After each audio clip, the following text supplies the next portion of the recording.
How to request money with Cash App. Hi everyone, welcome back to our channel How to Geek.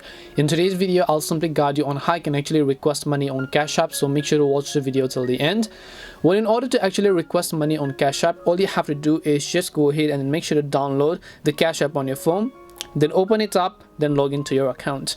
By default, you're under this dollar tab. Do not move anywhere, just make sure you're on this tab. Then just enter the amount of money that you want to request. So basically, let's say I want to request $999. Then all I need to do is just tap the request button. You can say request and pay, but we're going to request it, so just tap on the request button here. Then it'll ask you to simply see friends on Cash App. You can allow the permissions of your friends, then actually find all the people who use Cash App and then request money to them. Or you can simply enter the cash tag of the person that you're trying to request the money from. So just go ahead and then actually make sure to enter the cash tag of the person. Then once you just enter the cash tag, make sure to enter your note. So basically just go ahead and add any of the note to your Cash App account. Then once you've done that, all you need to do is just tap on the request button from the top right. Your request will be successfully sent. If they accept it, the money will be deposited into your account.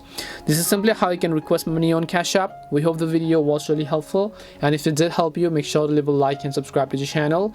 If you have any questions though, feel free to leave them down. Thank you very much for watching till the end of this tutorial, and see you in the next video.